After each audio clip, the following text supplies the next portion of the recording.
অবশেষে গুঞ্জন সত্যি করে জামাতে ইসলামের সাথে গাঁটছড়া বাঁধল জাতীয় নাগরিক পার্টি এনসিপি। যোগ দিয়েছে এলডিপিও।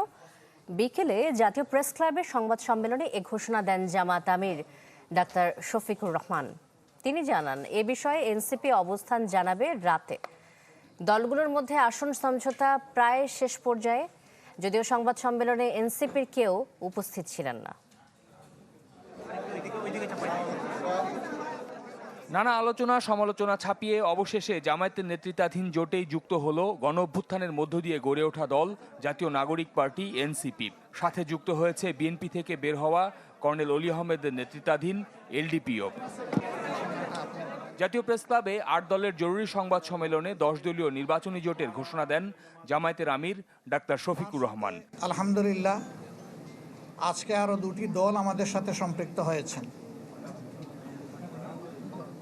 জনাব কর্নেল অলি আহমদ বীর বিক্রমের নেতৃত্বে এলডিপি। নতুন এবং ফিরে আসা গ্রাহকদের জন্য নগদে চলছে ক্যাশব্যাক সহ প্রতিদিন হাজারো উপহার জেতার সুযোগ। হবে আশা আর ফেরা সারপ্রাইজ সেরা। এবং এনসিপি, এটা আমাদের একটি মজবুত নির্বাচনী সমঝোতা। সংবাদ সম্মেলনে এলডিপি সভাপতি কর্নেল অলি আহমেদ উপস্থিত থাকলেও জামায়াতের সাথে জোট গড়া নিয়ে টালমাটাল এনসিপির কেউ ছিলেন না।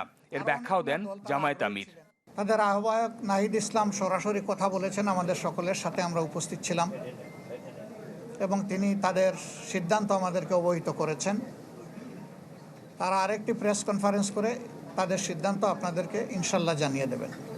এ সময় তিনি বলেন, দলগুলোর মধ্যে আসন সমঝোতা প্রায় শেষ পর্যায়ে। মনোনয়নপত্র দাখিলের পরপরই আসন বন্টন চূড়ান্ত করা হবে। আমাদের আসন সমঝোতা অলমোস্ট কমপ্লিট। সামান্য একটু বিষয় যেগুলো রয়েছে, আমরা আশা করছি এইটা নমিনেশন ফাইল করার পরপরই আমরা সেটাও ইনশাল্লাহ আলাপ আলোচনার ভিত্তিতে সুন্দরভাবেই সমাধান করতে পারবো। আপনারা দোয়া করবেন, এই ক্ষেত্রে কোনো সমস্যা হবে না। এই ব্যাপারে আমরা খুবই আস্থাশীল। আরও বেশ কয়েকটি রাজনৈতিক দল সরাসরি এই জোটে যুক্ত হতে আগ্রহ প্রকাশ করেছে বলেও জানান জামায়াতের আমির।